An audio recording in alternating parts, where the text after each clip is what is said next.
Al diablo con el latín. Mi nombre en la lengua de los francos. No vamos a estar escribiendo en latín indefinidamente.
Es más manejable que el pergamino.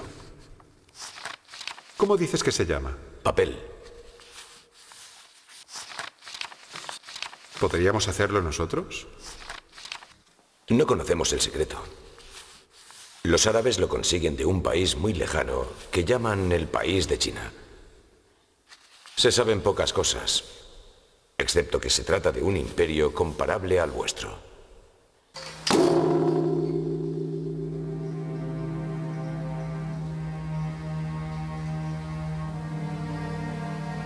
Comparado con el palacio de los emperadores Tang, el castillo de Carlomagno es una chabola. En el año 800, el imperio chino estaba en todo su apogeo. La capital, Xi'an, es la ciudad más importante del mundo, la más cosmopolita, la más rica e intelectualmente la más brillante. Mientras que el emperador de Occidente aprendía a leer y a escribir, en Xi'an los letrados abundaban.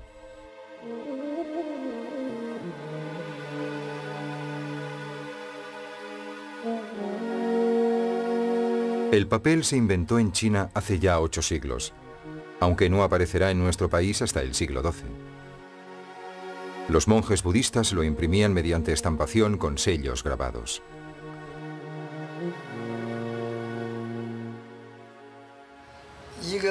Si tu cuerpo sufre, tu espíritu sufre. Si tu espíritu se separa de tu cuerpo, deja de sufrir. En el siglo VIII, en China, el budismo es la religión oficial. Los monjes budistas traducen todo lo que pasa por sus manos, especialmente los textos antiguos venidos de la India, y poseen escuelas de pensamiento. En esa época, el saber se extiende fuera de los monasterios. Las grandes ciudades chinas tenían todas su propia imprenta. Estas funcionan aún hoy en día como entonces. La imprenta no aparecería en Occidente hasta 7 siglos después.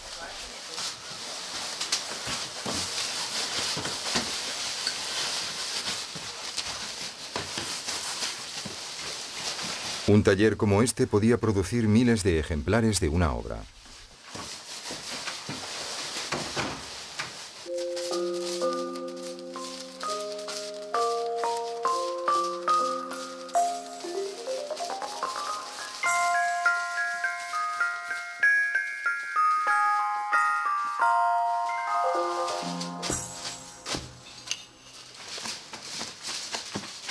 En el año 800, las bibliotecas de Xi'an contenían más libros que todas las bibliotecas del mundo juntas. Mientras que en Europa los monjes copiaban los textos sobre pergaminos y en mayúsculas, letra por letra, con mucho esfuerzo, los chinos habían simplificado su sistema de escritura desde hacía tiempo.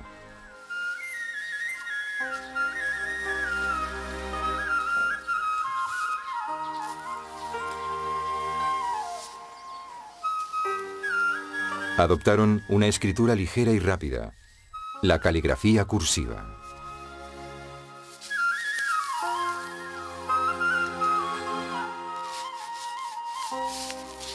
Después vino la escritura denominada escritura hierba, alocada, a veces ilegible. Sobrepasaba las necesidades de la comunicación. era un arte en sí misma.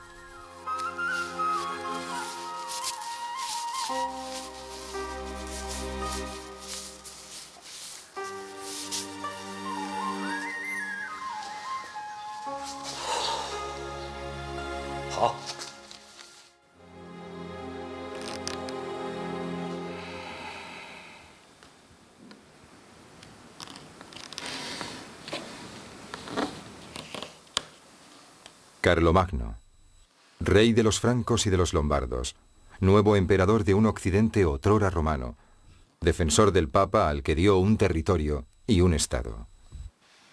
En contrapartida, el obispo de Roma le reconocía como protector titular de la Iglesia. Desde hace 30 años estaba en el trono carolingio. Fue un guerrero infatigable y un conquistador obstinado. Sus adversarios árabes o bizantinos le consideraban un bárbaro, porque no sabía ni leer ni escribir. No sabían nada de ellos. Pero aprende y tiene sed de saber. Durante el siglo I de nuestra era, las grandes civilizaciones se ignoraban. Así había sido entre el Imperio chino, el indio y el Imperio romano. 7 siglos más tarde, en Occidente, las nuevas civilizaciones se instalaron. Trataban las unas con las otras, se enfrentaban.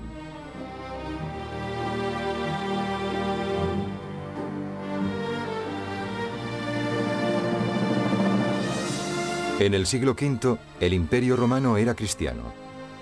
Después, el imperio cayó en manos de los bárbaros.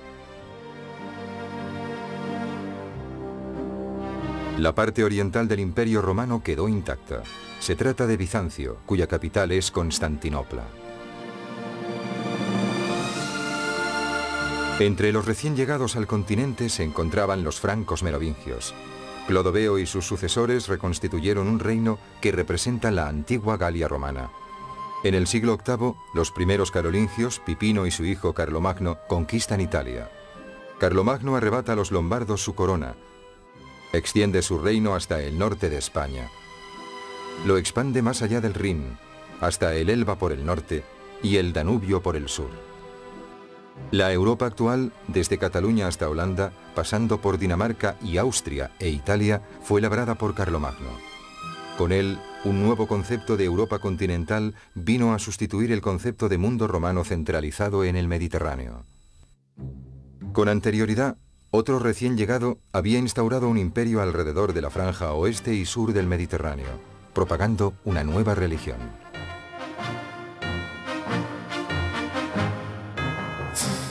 Ese imperio lo habían ganado los árabes al imperio bizantino, con una facilidad sin precedentes. ¿Por qué estos territorios caen en sus manos con tanta facilidad?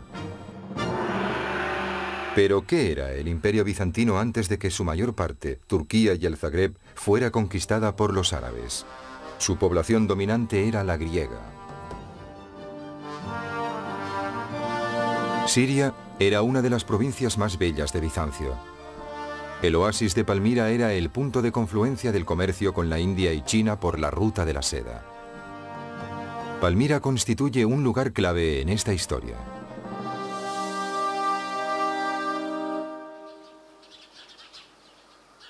Palmira. Palmira y su antigua y grandiosa ciudad romana.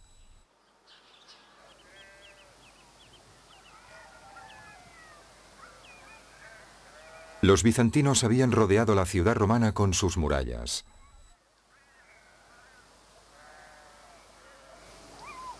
Un poco más al este, a lo largo del Éufrates, frente al imperio persa, habían erigido impresionantes ciudadelas.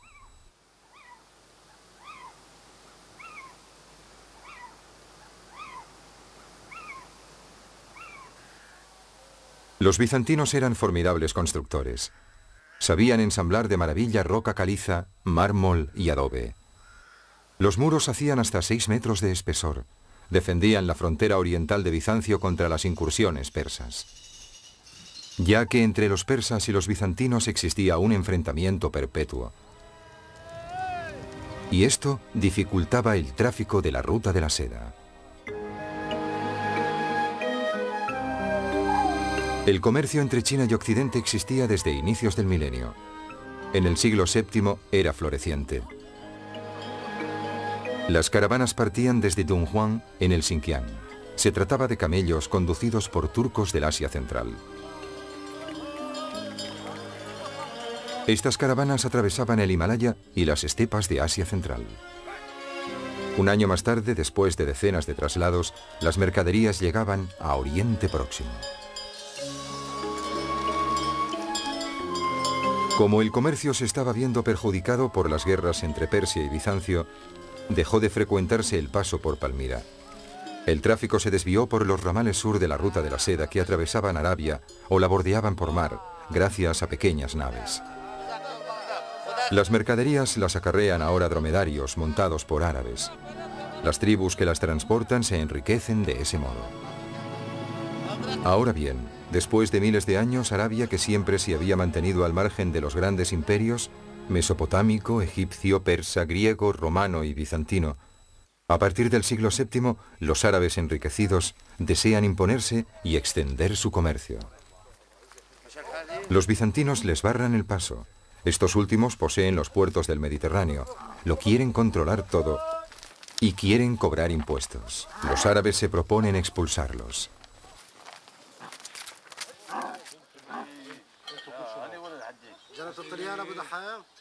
Estos comerciantes que acampan a los pies de las tumbas monumentales de los ricos de Palmira desean con tanto empeño eliminar a los cristianos bizantinos que ponen en circulación una fe nueva que un profeta árabe les ha inculcado: el Islam.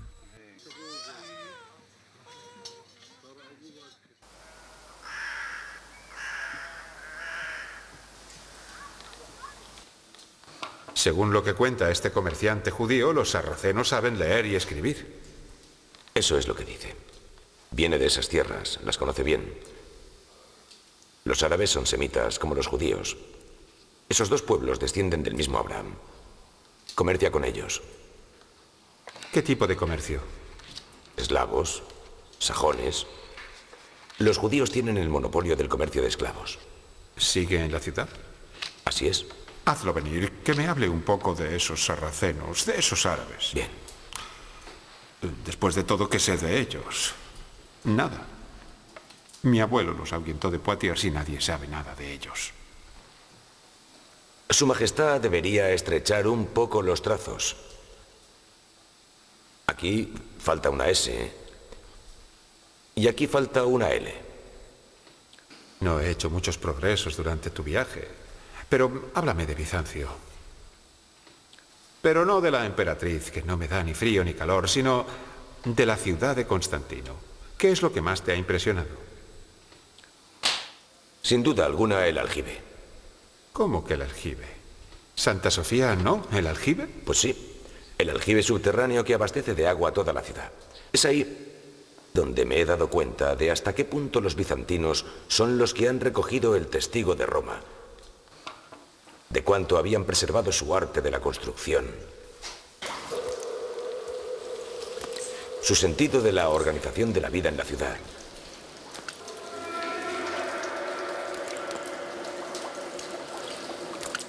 Esta inmensa cisterna es del tamaño de una catedral. Hay que imaginar Notre Dame de París con los pilares sumergidos en el agua.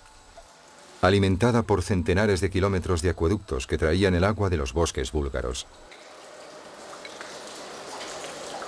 Cuando estaba llena, abastecía de agua a 1 millón de habitantes.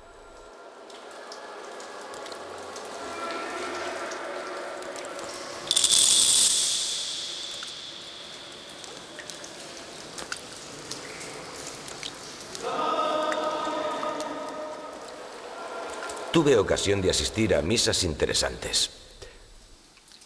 El ritual, aunque repleto de paganismo, se remonta a los tiempos de los primeros cristianos. Es fascinante. He visto altares en los que antiguamente se sacrificaban animales. Terneros, corderos, gallinas. Altares que están huecos y tienen un reguero y un agujero para la evacuación de la sangre.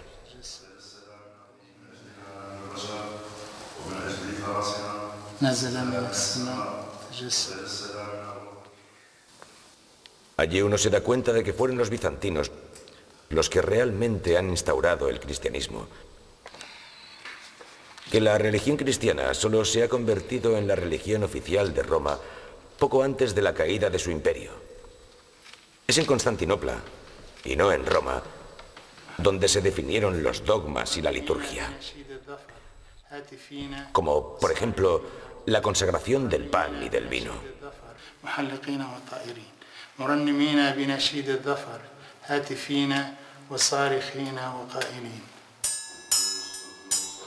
Es en el Imperio Romano de Oriente donde las primeras comunidades cristianas comenzaron a existir, en el seno de una iglesia que se organizaba.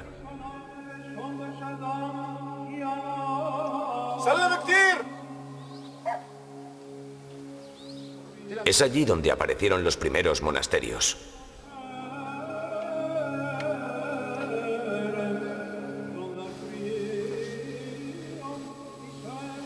Fue allí también donde los primeros ermitaños buscaron el desierto.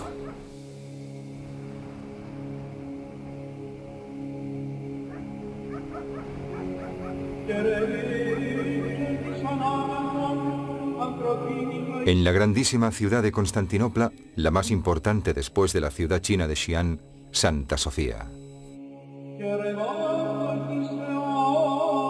Construida en el siglo VI por Justiniano, era la iglesia más grande de la cristiandad hasta que 10 siglos después se construyera San Pedro en Roma. Su inmensa cúpula representa la bóveda celeste.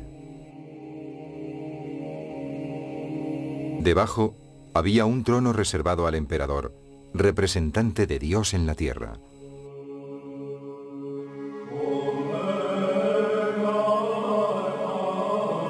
El régimen era teocrático. El Basileus era a la vez rey y jefe religioso. Desde aquí daba sus instrucciones al clero, desde donde convocaba los concilios.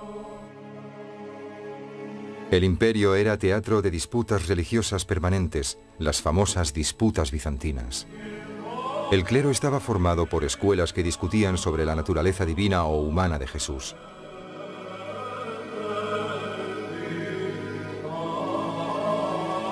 Los teólogos se enfrentaban a propósito de la consubstanciación del cuerpo de Jesús en Dios Padre,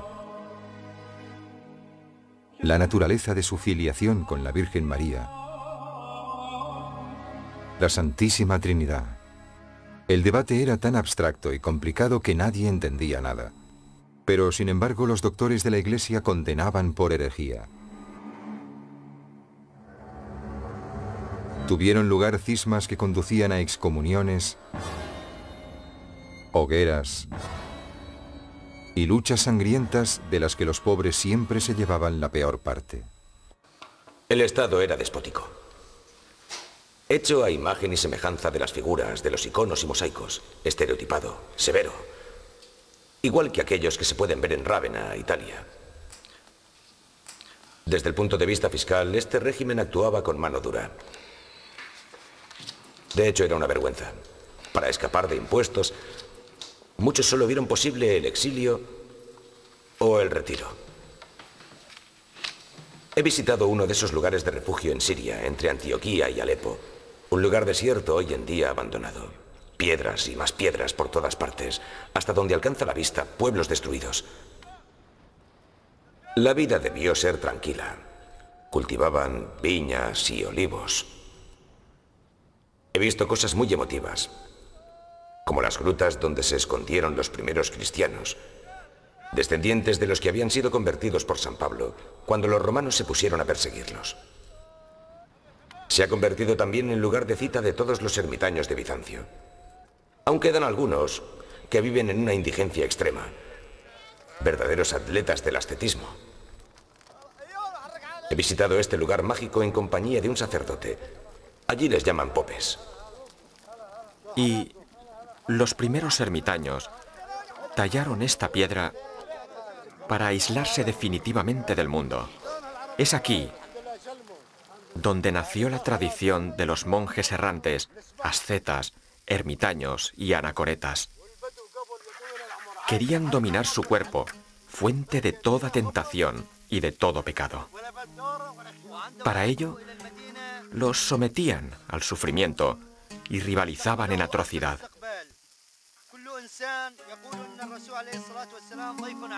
Están los dendritas, que viven encerrados en cabañas tapiadas, en un tronco de árbol, incluso en el fondo de un pozo.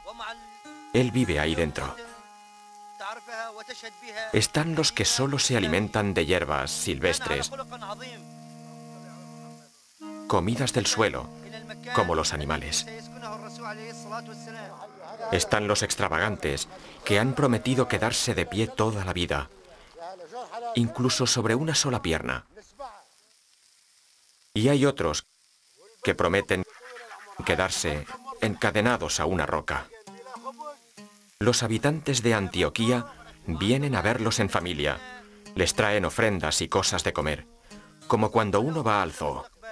Están los nudistas, que, para probar su dominio del cuerpo, se van completamente desnudos a los baños de mujeres y no manifiestan erección alguna. A veces me pregunto si esos ermitaños son serios.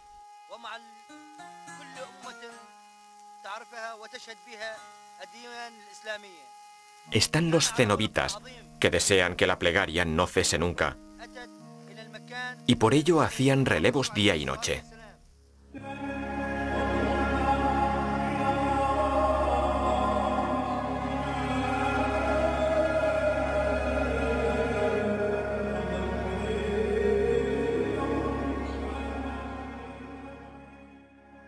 Para acercarse más a Dios, los estilitas viven en lo alto de una columna.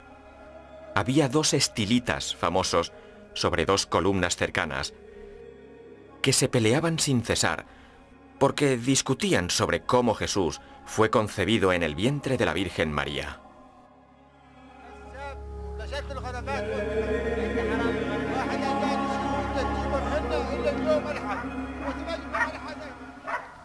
El récord de la vida en lo alto de una columna lo ostenta San Simeón, que no bajó de la columna nunca.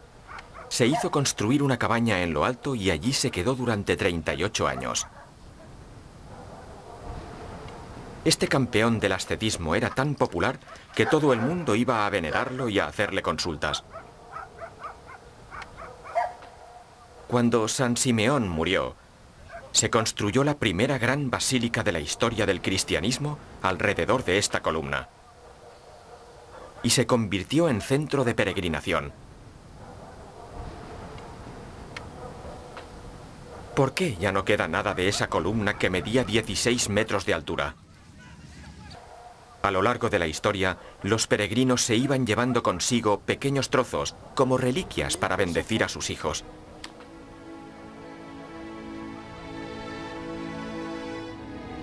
De repente, un terrible temblor de tierra que sacudió a todo el país destruyó los pueblos.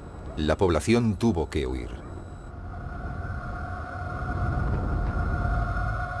Esta región, que en otro tiempo fue muy poblada, se convirtió en un lugar maldito.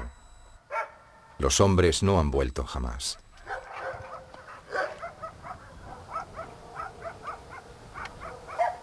La catástrofe que asoló esta meseta fue casi contemporánea de otra conmoción: las conquistas árabes.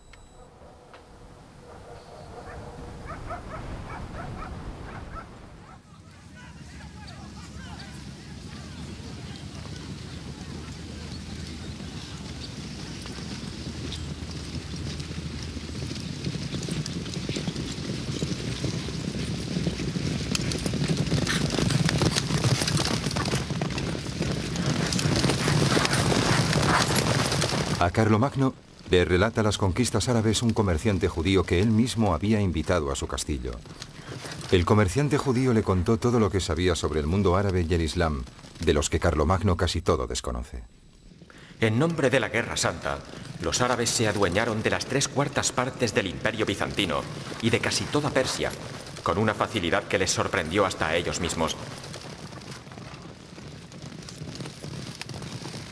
Esta explosión les condujo desde los desiertos de Arabia hacia Afganistán por el este y hasta España por el oeste.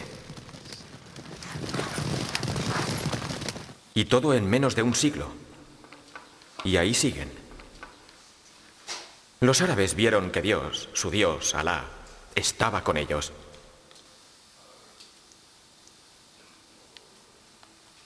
Mahoma les había anunciado que a todo guerrero muerto en combate se le abrían las puertas del paraíso, y esto tuvo mucho que ver. Cierto es que, sobre todo los árabes, tenían por costumbre llevar a cabo razzias y poseían una caballería ligera excelente, como vuestra majestad ha podido ver en España. Esta conquista fue extremadamente rápida y poco costosa. El fenómeno sobrepasó hasta el mismísimo Alejandro Magno. La expansión de la nueva fe fue fulgurante. Pero no han conseguido conquistar Constantinopla. Sus murallas son formidables. Han fracasado ya 2 veces en el intento. Y entendieron que era mejor renunciar a la toma de la capital de su rival. Pero eso sí, han conquistado casi todo el resto. Bizancio ya no es lo que era. A los bizantinos no les queda más que recular ante el impulso del Islam. ¿Y por qué? Los bizantinos son detestados. Son griegos. Los griegos poseían las costas y las planicies. La población del interior, la población de las mesetas y de las estepas eran arameas, es decir, semitas, como las tribus de Arabia. Ellas no aceptaban del todo la autoridad de los griegos.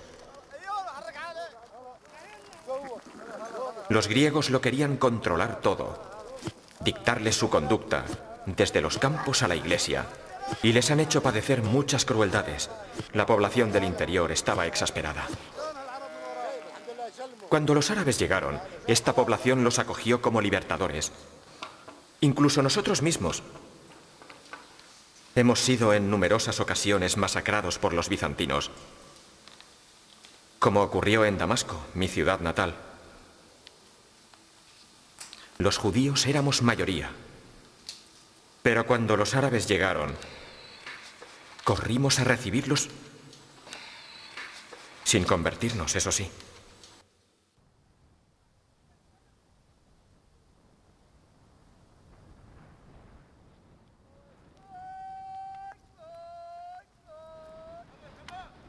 La expansión de la nueva fe fue posible gracias a los comerciantes procedentes de Arabia.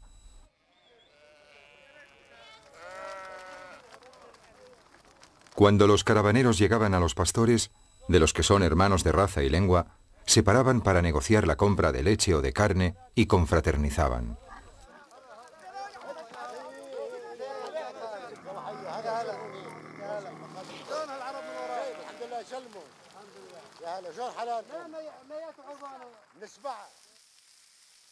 A veces compartían un meshui.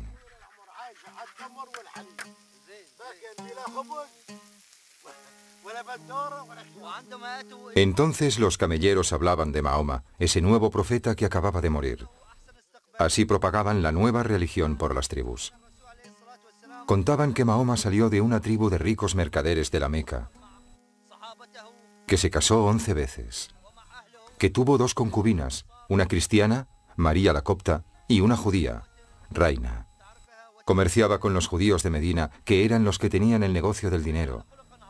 Efectivamente, en esa época, la diáspora judía se concentraba básicamente en las ciudades de Oriente Próximo.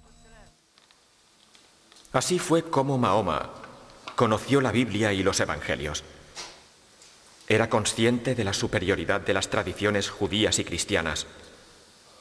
Los árabes idolatraban centenares de divinidades: una palmera, una duna, los vientos de la arena, los djinns, una roca.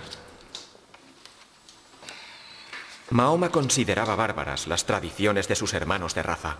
Por ejemplo, esos juicios pronunciados por un jefe de tribu desde lo alto de un acantilado. Desde abajo la población alzaba la mirada. El condenado era arrojado al vacío. Mahoma entendió que el mensaje de los profetas judíos solo iba dirigido al pueblo judío. Los elegidos. Había podido comprobar que tampoco las enseñanzas de Jesucristo se dirigían a los árabes. Consideró necesario que el pueblo árabe tuviera su propio profeta. Mahoma tenía la costumbre de abandonar la Meca para retirarse a la montaña, a una caverna, a meditar.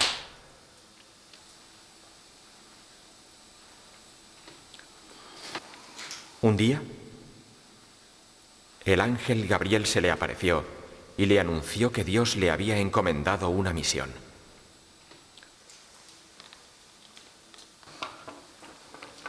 ¿Pero cómo? ¿El ángel Gabriel, el nuestro? El mismo que anunció a la Virgen María que iba a dar a luz al Salvador. Mahoma se inspiró mucho en las Santas Escrituras. El Islam es una rama de la tradición judía y cristiana. El ángel Gabriel dictó a Mahoma la ley de Alá, como Dios dictó a Moisés los 10 mandamientos.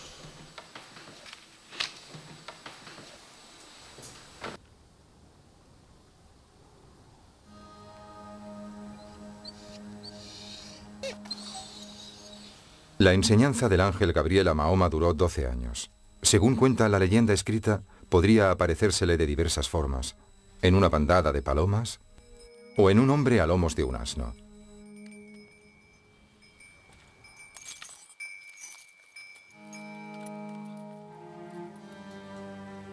Cuando el Corán le fue dictado enteramente, Mahoma se sintió abrumado por la vastedad de la tarea y estuvo tentado a renunciar, llegando incluso a pensar en lanzarse al vacío. El ángel Gabriel intervino para retenerle, para recordarle que Alá contaba con él.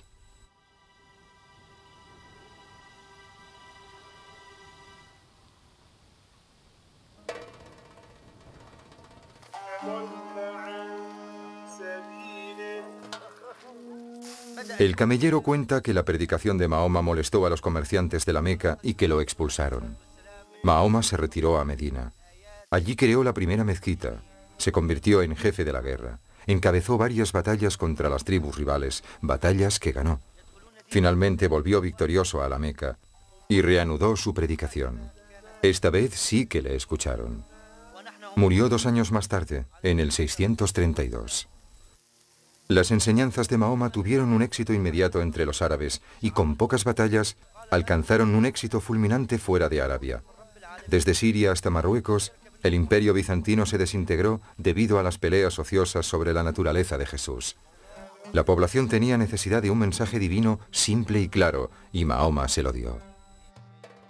Propuso algunas reglas para la vida cotidiana, una moral igualitarista, un solo libro, el Corán,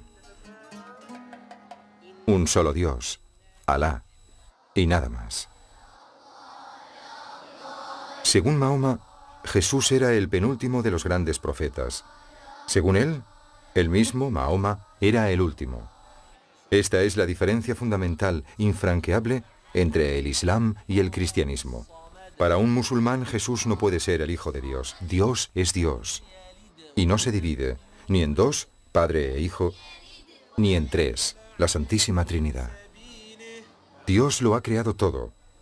No se le explica, no se le juzga, no se le representa. Es simple. Todo el mundo lo comprende.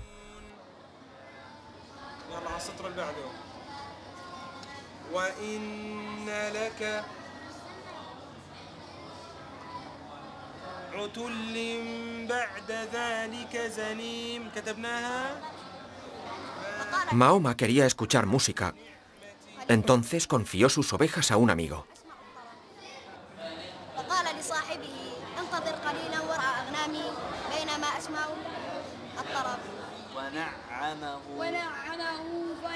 La religión musulmana fue la exégesis. Ignora los sacramentos. No instaura una iglesia con un clero y una jerarquía. No alimenta monasterios acaparadores de riquezas. Solo impone un deber: respetar el código de conducta que todo lo dice, el Corán.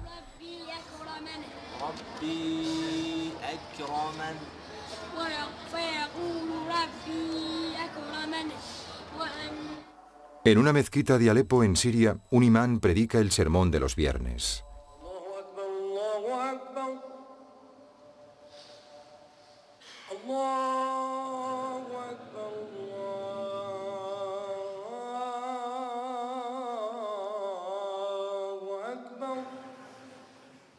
El contenido de estos sermones no ha cambiado con el paso de los siglos, y menos aún cuando en esa época se centraba en las 3 religiones orientales del libro: el judaísmo, el cristianismo y el islam. Quien no tiene fe, queridos hermanos, es como una casa que se derrumba. Cuando un individuo no tiene fe en la sociedad, sufre las consecuencias. El Corán es un regalo de Alá al hombre. Este libro completa y termina todos los demás libros santos. Dios dice en el Corán: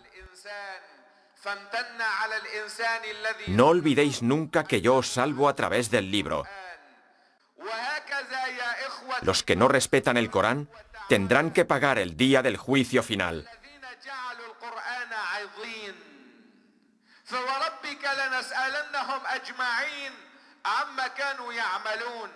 La noción de juicio final es común al judaísmo, al cristianismo y al islam. Abre 2 puertas, la del infierno o la del paraíso. Sobre el paraíso, el Corán tiene un imaginario diferente del nuestro, un imaginario habitado por jóvenes doncellas.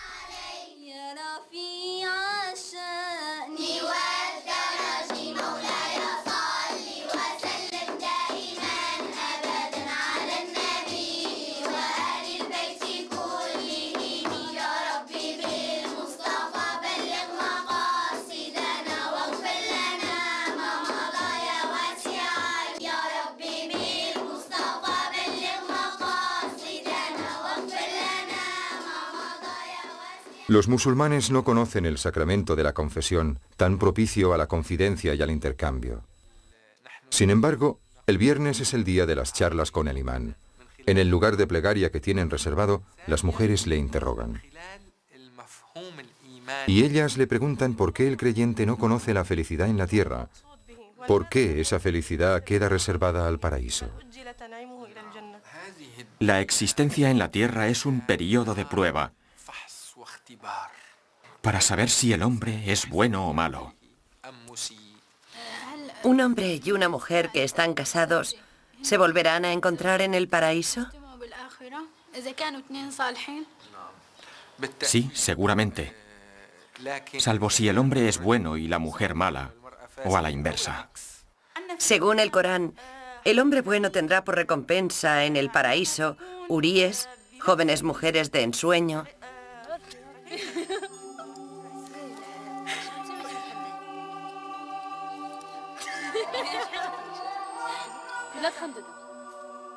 La visión del más allá en el cristianismo es muy diferente.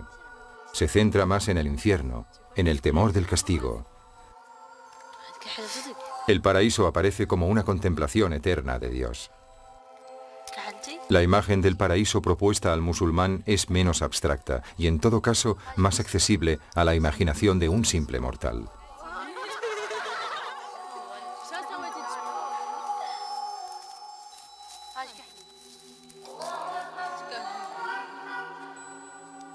¿Y qué pasa con la mujer? ¿Cuál será su recompensa en el paraíso?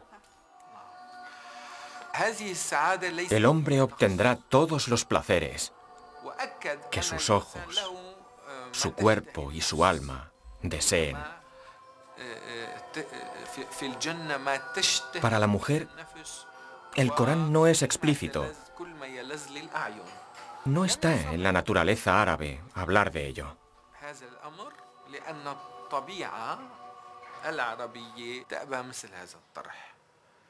¿En el paraíso, la mujer estará al servicio del hombre? No. Dios ha dicho que el servicio en el paraíso correrá a manos de jóvenes muchachos y doncellas. A las mujeres las tratarán como reinas. Pero el paraíso no solo es un lugar para manjares, bebidas y placeres del cuerpo. Es un lugar para la elevación, la sublimación del alma. Dicen que la República de Platón es una sociedad ideal. El paraíso será aún mejor.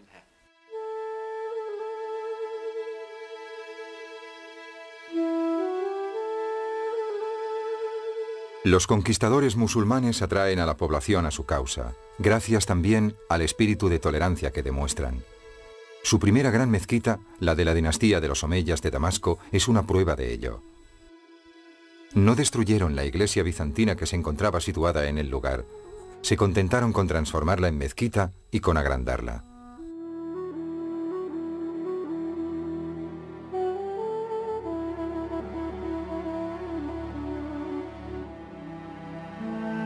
Los árabes no tuvieron que recurrir a las conversiones forzosas ni a las persecuciones.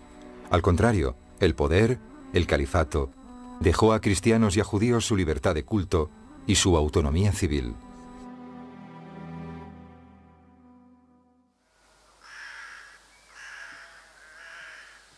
Los árabes supieron hacerse aceptar. Las invasiones bárbaras habían provocado el declive del occidente romano. La invasión árabe, en cambio, un resurgir del oriente. Pero expandir una fe religiosa, ocupar territorios es una cosa. Con un buen ejército es suficiente. Pero saber administrar vastos territorios es otra cosa. ¿Cómo lo han hecho? Dices que no son muy numerosos. Ese es el secreto de su éxito. Como no son muy numerosos en las poblaciones conquistadas, los árabes no han expulsado a nadie. No han destruido nada. Han conservado toda la administración de los bizantinos, desde la capital a las aldeas. Son los cristianos quienes gestionan su imperio. Su espíritu de tolerancia es una necesidad política. Solo hay una cosa que les interese realmente: el dinero, el oro, los tributos. Son los funcionarios bizantinos los que los recaudan por ellos. Los musulmanes no pagan impuestos, pero los que ellos denominan infieles sí que los pagan. Todos los que no son musulmanes pagan impuestos. Su Majestad puede imaginarse hasta qué punto un sistema como ese lleva a la conversión de la población entera. Griegos, arameos, egipcios, magrebíes. Todos los magrebíes se han convertido. Pronto ya no quedarán muchos cristianos en Oriente. Los dirigentes árabes se habían instalado en la gran ciudad de Damasco para demostrar que el imperio no era para enriquecer a los beduinos, sino a los ciudadanos. Mantenían el aparato del Estado de los bizantinos con sus funcionarios cristianos. Un cristiano, Juan Damasceno, incluso sirvió como visir. El califato de los Omeyas también estaba abierto a la instauración de una legislación inspirada en el Corán. Esta teocracia hereditaria nombraba a las autoridades religiosas, controlaba e impulsaba todo.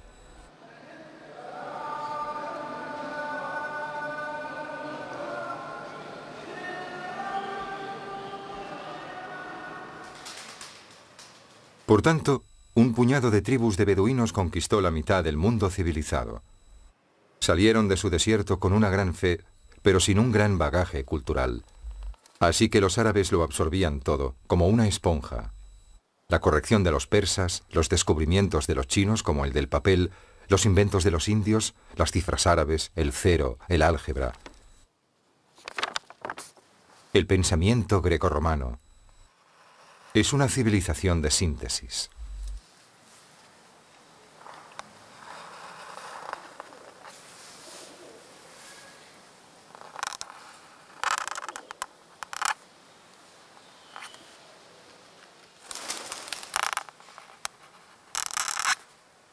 Sus eruditos tradujeron al árabe los textos de la antigüedad griega y latina que los bizantinos habían preservado. En este se traduce del griego las afirmaciones de Sócrates, recogidas por Platón. Y precisamente en este momento dice: la conciencia empieza con el conocimiento. Por lo tanto, conócete a ti mismo.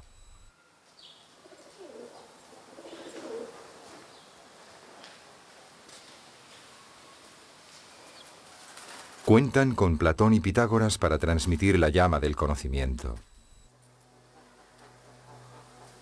Y también con el filósofo Aristóteles, el geómatra Arquímedes, el médico Hipócrates, el pensador latino Séneca, los comentadores de la Torá judía, Buda, el astrónomo hindú, el herborista chino. Traduciendo, abren el camino a los futuros pensadores y poetas, médicos y matemáticos árabes. Una vez digerido y asimilado todo, los escribanos y los sabios árabes pondrían sus propias piedras en el edificio de la civilización.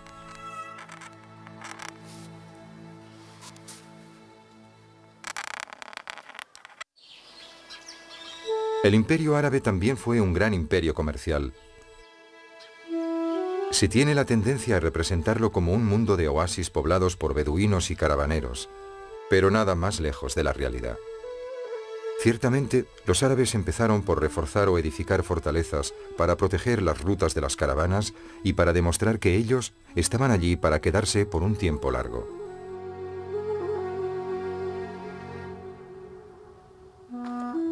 Numerosos edificios antiguos fueron transformados en caravasares, como es el caso del templo de Baal, uno de los más grandes del mundo, reconvertido en un gran centro de tránsito de caravanas, especialmente para las de la ruta de la seda.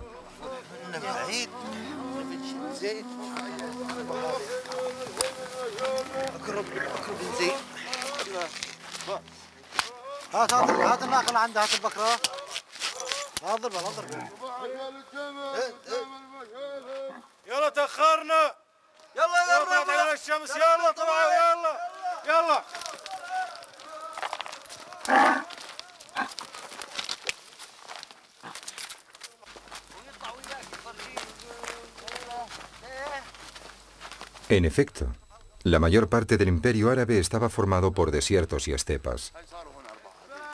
Pero este se caracteriza por un entramado de rutas y caminos que enlazaban todas las ciudades.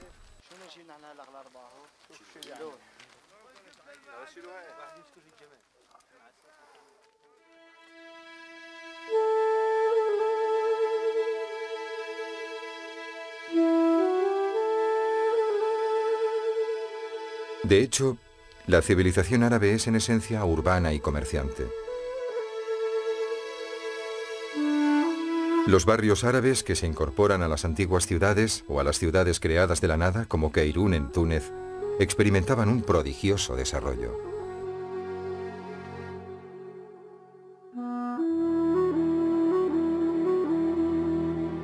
Los zocos son el motor de la vida económica.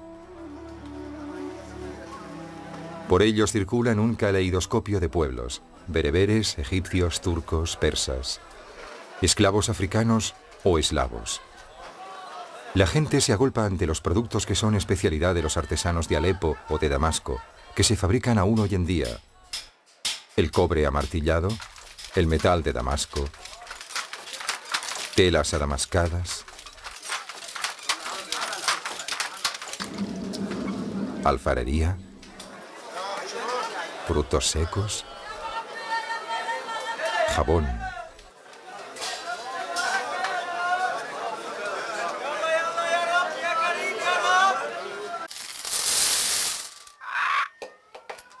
Una moneda única, el dirhem, circula en todo el imperio árabe, y los negocios van bien. Lo único que sé es que les compramos todo y que ellos no nos compran nada. Todo nuestro oro va con ellos. Yo creé la moneda y ellos las coleccionan. Pero lo que sabemos los judíos es que somos nosotros quienes mantenemos su comercio. No te fíes. A ver si se va a volver en tu contra. He condenado el préstamo con intereses. Lo sé. Y eso perturba considerablemente el comercio en el reino de su majestad. Los árabes, en cambio, no ven ningún inconveniente.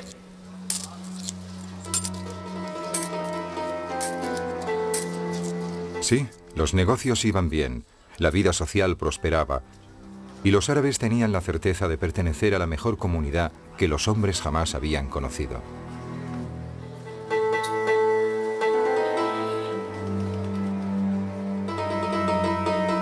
En el año 750, después de un siglo de reinado, la dinastía de los omeyas, que ostentaban el poder en Damasco, son eliminados por sus rivales, los abásidas de Bagdad.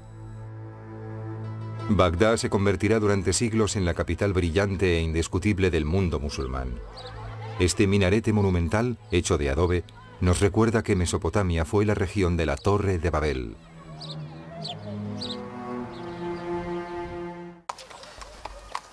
En el exilio en tierra andaluza, el lejano oeste árabe de la época, Abdul Rahman y sus sucesores quieren rivalizar en esplendor con Bagdad. Córdoba se convierte en la capital de Al-Ándalus. Agrandan y transforman la iglesia cristiana en mezquita. Sus columnas romanas, cuyas alineaciones hacen pensar en las palmeras de un oasis, crean la mezquita más bella del mundo árabe.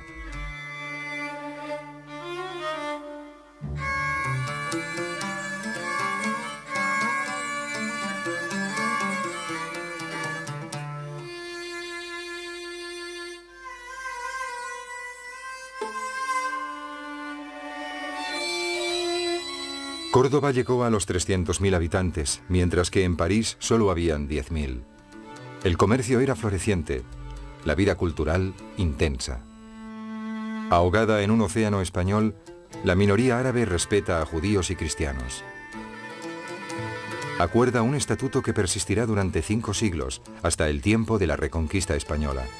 La simbiosis entre las 3 culturas, árabe, cristiana y judía, permite que la delicada flor de la civilización islámica florezca. Los sarracenos que vi en España nunca me dieron la impresión de parecer más que bárbaros. Les reconozco un único talento: la perfidia.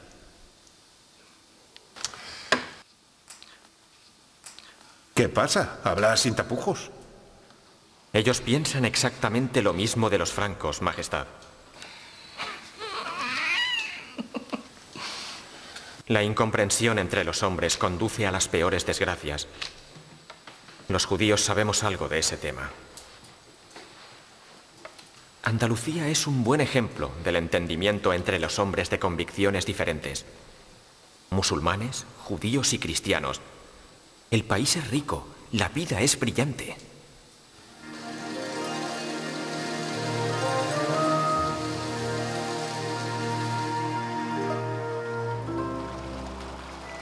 Para la gente que venía del desierto, el agua era un lujo supremo. No hay nada más maravilloso que oír su borboteo y ver cómo brota por todas partes. No hay nada más bello que pasear por jardines frescos y dejar que el agua acaricie las puntas de los dedos en el reguero en cascada de una escalinata.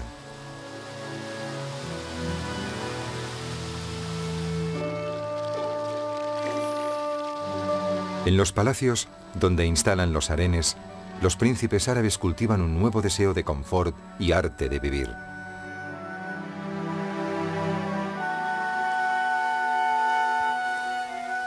En los hamán circulan bandejas repletas de pastelería de miel y copas de café árabe con cardamomo.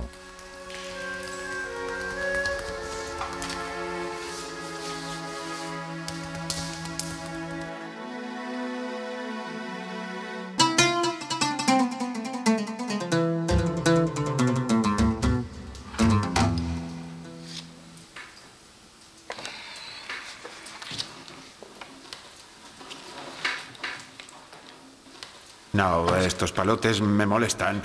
Pon minúsculas. Minúsculas.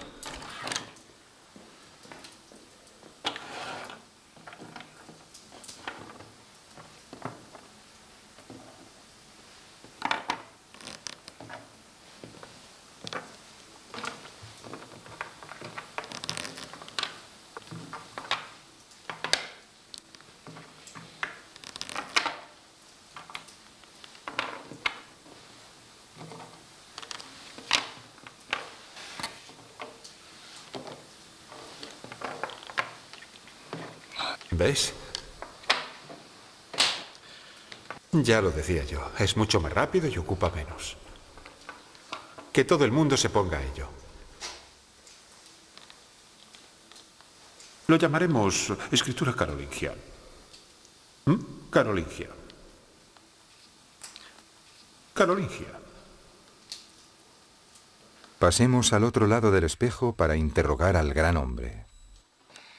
Los príncipes árabes sabían leer y escribir. Usted no. ¿Por qué? ¿Por qué no sabe leer ni escribir? Esa pregunta deberías hacérsela a mi padre. Mi padre no me quería. ¿Por qué?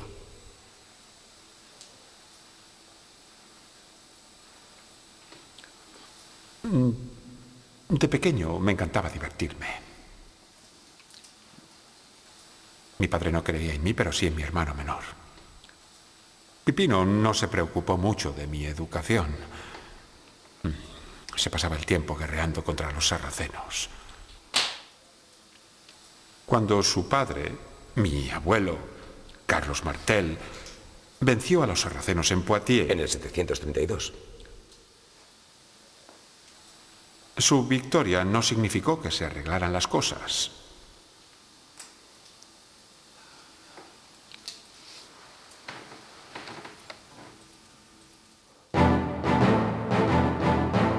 Los árabes de España, a los que los francos llamaban sarracenos, conquistaron Narbona, se introdujeron en Aquitania y libraron sus razzias en el Valle del Ródano. Saquearon Autun y llegaron hasta Poitiers, donde fueron detenidos por el alcalde de palacio, Carlos Martel. La caballería árabe tan ligera y móvil tropezó con lo nunca visto. Como señaló un cronista árabe, daban miedo. Los árabes no insistieron. Al fin y al cabo, esas planicies húmedas del norte no les convenían.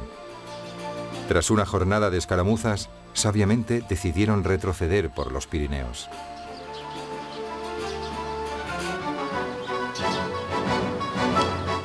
Después de Poitiers, ¿se descartó por completo la amenaza de una dominación árabe en Francia? No exactamente. Cuando murió mi abuelo, su hijo, Pipino el Breve, se le llamaba el Breve porque era bajito, fue elegido rey de los francos por los grandes del rey. Creando de este modo una nueva dinastía, la dinastía carolingia. Pipino se dio por misión expulsar a los sarracenos del sur del reino. Cuando él murió, yo le sucedí en el trono. He tenido que volver a emprender la lucha contra los infieles. Habían tomado Barcelona, el Rosellón y Aquitania. Someter a Aquitania me ha llevado 10 años. Instalé allí a mi hijo como rey, lo que no les ha gustado a los vascos. Ese detalle es importante para lo que le contaré. ¿Deseaba matar a todos los sarracenos, incluso los de España? Era absolutamente necesario. Quería evitar nuevas invasiones a través de los Pirineos. Llevé un ejército de tamaño modesto a España. Tomé Barcelona y Huesca. Pero no pude conquistar Zaragoza porque no tenía maquinaria de asedio. No quería que esa historia se eternizara en España y dimos media vuelta. Y fue entonces, al dar media vuelta, en el desfiladero de Roncesvalles, cuando los árabes se les echaron encima. Fueron los vascos.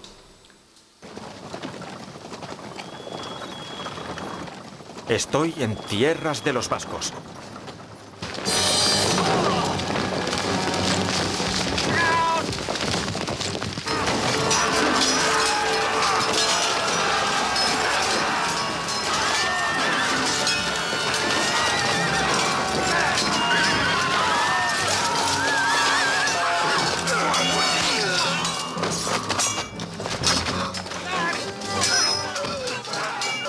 Rolando, toma el campo. ¡Prevén el choque!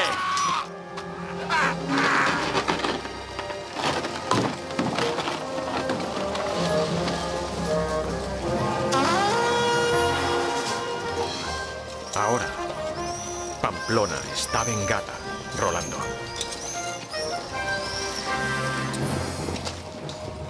Roncesvalles supuso el fracaso de vuestra expedición. En realidad, en absoluto. Solamente aplastaron mi retaguardia. Es cierto que allí perdí a buenos compañeros, como a Rolando. Pero, sin embargo, instalé a mis vasallos protegiendo el norte de España. En Navarra, en Godolandia. Godolandia, el país de los godos. Cataluña. la Cataluña actual. Sin embargo, renunció a expulsar a los sarracenos de Europa. Soy franco. Todos los reyes después de Clodoveo han sido francos. Aquí en Aix-la-Chapelle vivo en el centro de un país franco. La amenaza de mis vecinos germanos es tan seria como la de los sarracenos. Fueron los pueblos del norte y del este de Europa los que pusieron de rodillas a Roma. Y además, en esa época, los francos formaban parte de ellos. Gracias a Dios, hemos evolucionado. Los bosques y los pantanos de Alemania están frecuentados por salvajes. Así que cuando no se pelean entre ellos, forman una especie de caldo. Y de un día para el otro, cuando les da por ahí, cuando no tienen grano, les faltan brazos, mujeres, lo que sea, ese caldo se pone en estado de ebullición. Para que no se desborde, es preciso someter a los germanos. Pero de hecho, lo que usted quiere es anexionarlos. Siempre ha aspirado a tener las profundidades del continente, no el mar. La Bretaña, el sur galo-romano. Su principal ambición siempre ha sido extender el reino hacia el de sus primos hermanos, los germanos. Es cierto. Pero aún es necesario que se les civilice antes de considerarlos como primos hermanos. Civilizarlos, es decir, convertirlos a la fe cristiana.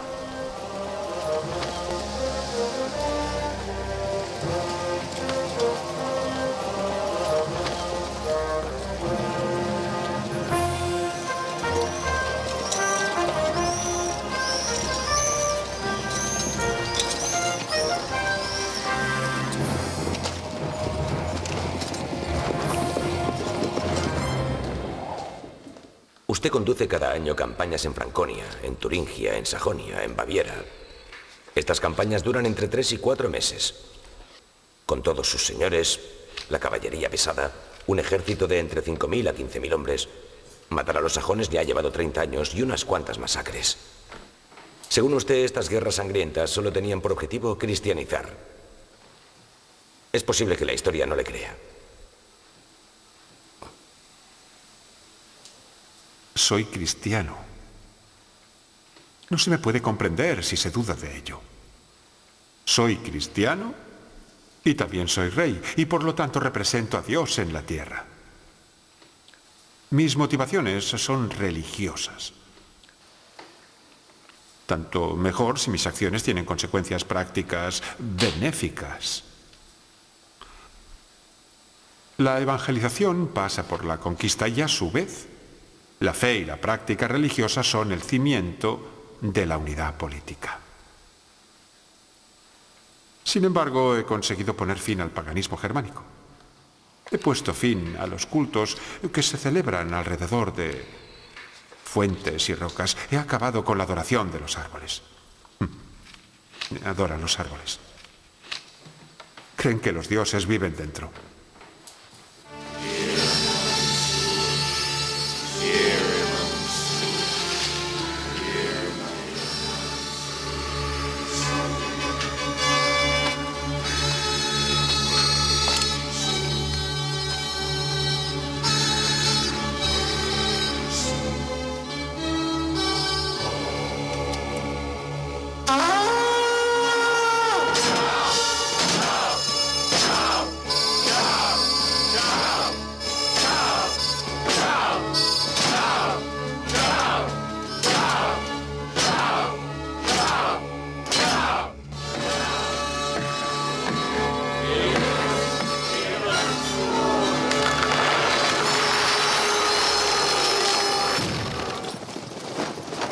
Mientras los rebeldes sajones quemaban sus monasterios para vengarse, Carlomagno confirmaba sus conquistas mediante la distribución de tierras. El entusiasmo de los señores por las expediciones en Alemania tenían mucho que ver con sus expectativas de enriquecimiento.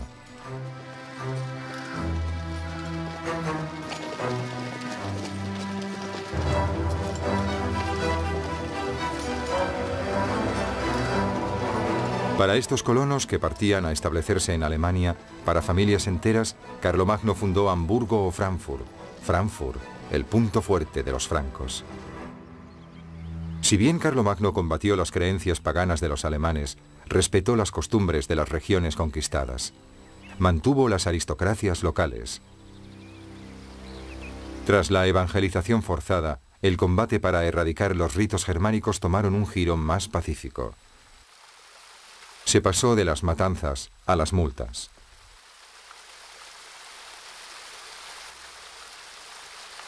Lo que estás haciendo está prohibido. La multa es de 30 táleros. Espera, ¿eres noble? Sí. Entonces te va a costar 60. Yo no soy noble. Lo he dicho por decir. Mentir también está prohibido, seas noble o no. Te costará igualmente 60 táleros. Un momento, un segundo. Pues sí, estaba adorando este árbol. 60 táleros. ¿Pero por qué 60? En el año 800, Carlomagno consiguió la unificación de Europa a golpe de una violencia guerrera extrema.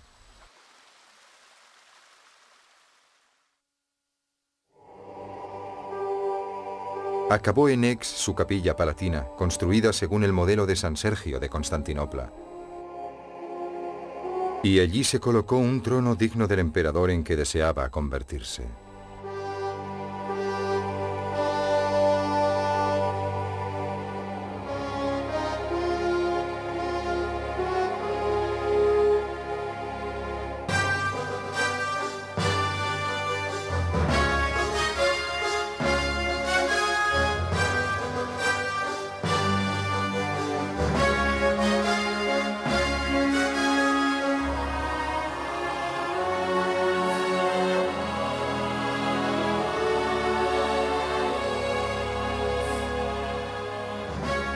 Quería que el Papa de Roma lo invistiese emperador. ¿Por qué? Para afirmar el restablecimiento del Imperio Romano Cristiano.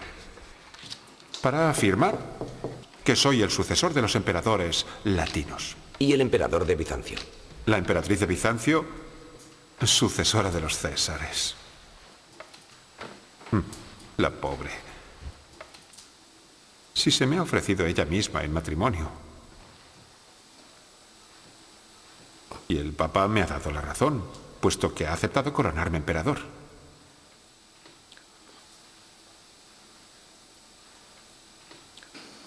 Al papado no le gustan las maneras de los bizantinos. No reconocen su autoridad. Desde el bautizo de Clodoveo, el Papa considera el reino de los francos como el heredero de la Iglesia. Además, me debía esta investidura. Su territorio y su estado lo tiene gracias a mí, que se lo he dado. He combatido a los lombardos para dárselo. El Papa se ha arrodillado ante mí en Roma. Durante la ceremonia de coronación, el Papa se arrodilló ante mí. Así me demostraba que me reconocía como el protector de la Iglesia. In nomine Patris et Filii et Spiritus Sanctus.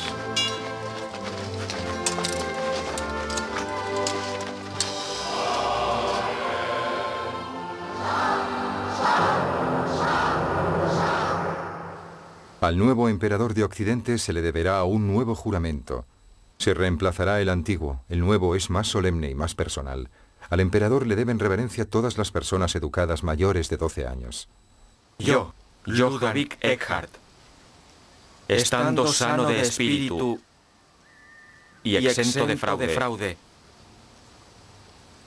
juro ser fiel al señor Carlos, muy piadoso emperador, rector del pueblo cristiano, para honrar a su reino, que Dios me ayude, así como todos los santos.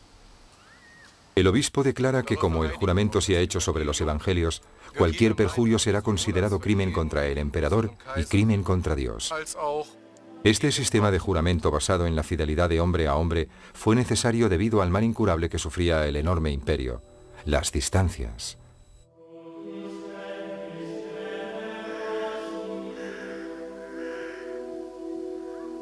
$2000 kilómetros entre Hamburgo y Barcelona, entre Hamburgo y Roma.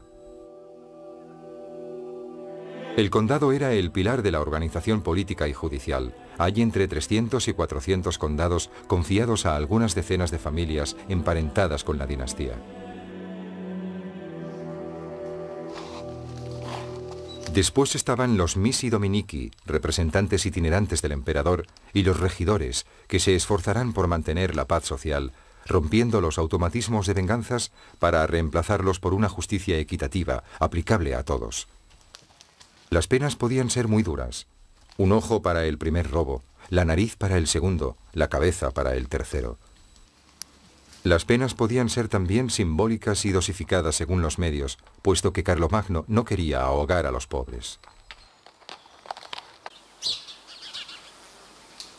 Quiso regular la vida de sus súbditos hasta en los más mínimos detalles. Por ejemplo, este texto de un capitular.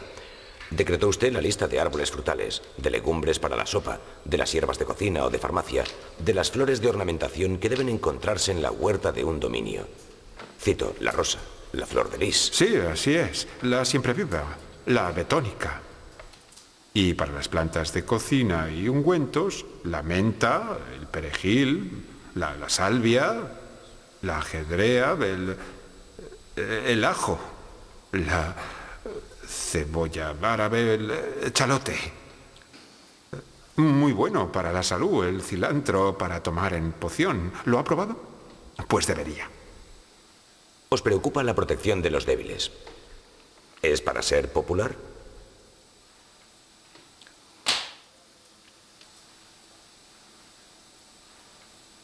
Trato de atacar las causas de la miseria. Se trata de la salvación del reino. Y también de la salvación de mi alma.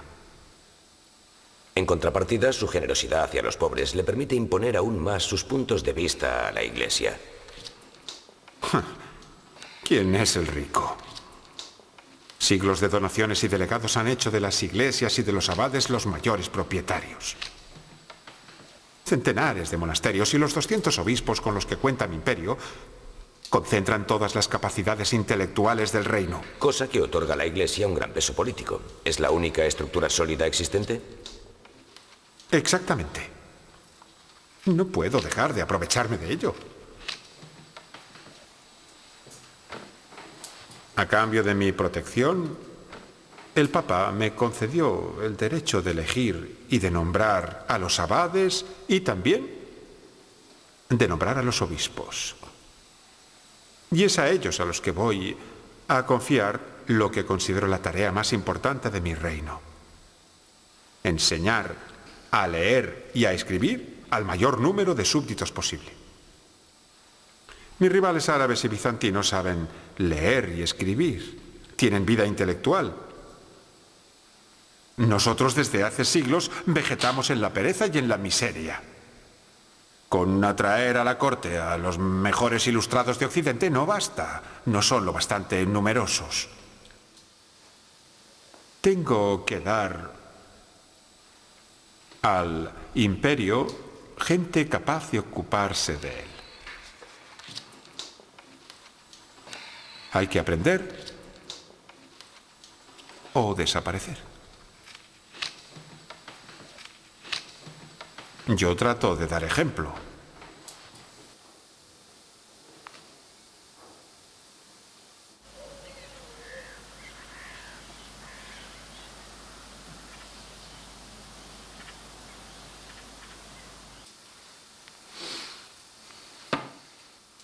Cosa ergo manitudinis imperii Romani, nec fortuita est nec fatalis, secundum eorum sententiam. Ya tengo bastante de San Agustín.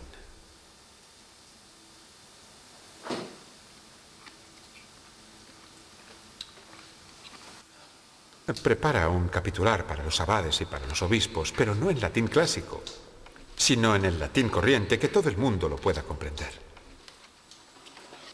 Solicita que abran escuelas por todas partes. Los gastos corren de su cuenta, obviamente. Vela para que haya escuelas en las nuevas zonas cultivadas de Sajonia. Los hijos de las familias nobles deberán saber tanto como un sarraceno o un griego. Obliga a los condes a que sus hijos aprendan a leer y a escribir. Eso les hará más capaces y posiblemente más honestos. A los monjes que se ganan la vida copiando obras, pídeles que copien por la noche en vez de cantar los maitines. Quiero que abran las bibliotecas a todo el mundo, que todo el mundo pueda ver los libros. Quiero muchos libros, libros por todas partes. A partir de ahora, la enseñanza se hará en lengua romana o tudesca, según las regiones. Pero sobre todo que no sea en latín de iglesia. De lo contrario, los niños dotados de los campos no tendrán acceso a las escuelas.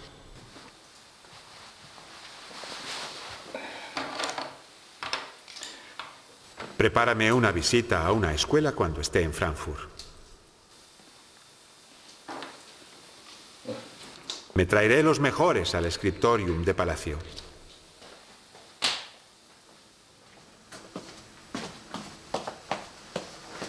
A Carlomagno le gustaba manipular las letras del alfabeto para hacérselas más familiares.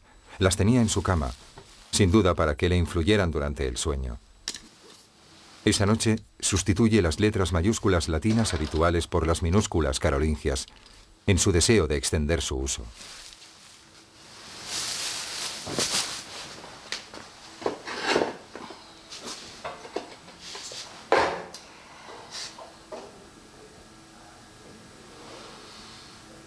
Sobre el plano político y espiritual, Carlomagno habrá contribuido a preparar la Europa de las cruzadas. 3 siglos más tarde, con las cruzadas se iniciará la reconquista de los territorios que los árabes habían arrebatado a los cristianos en España y en el Próximo Oriente.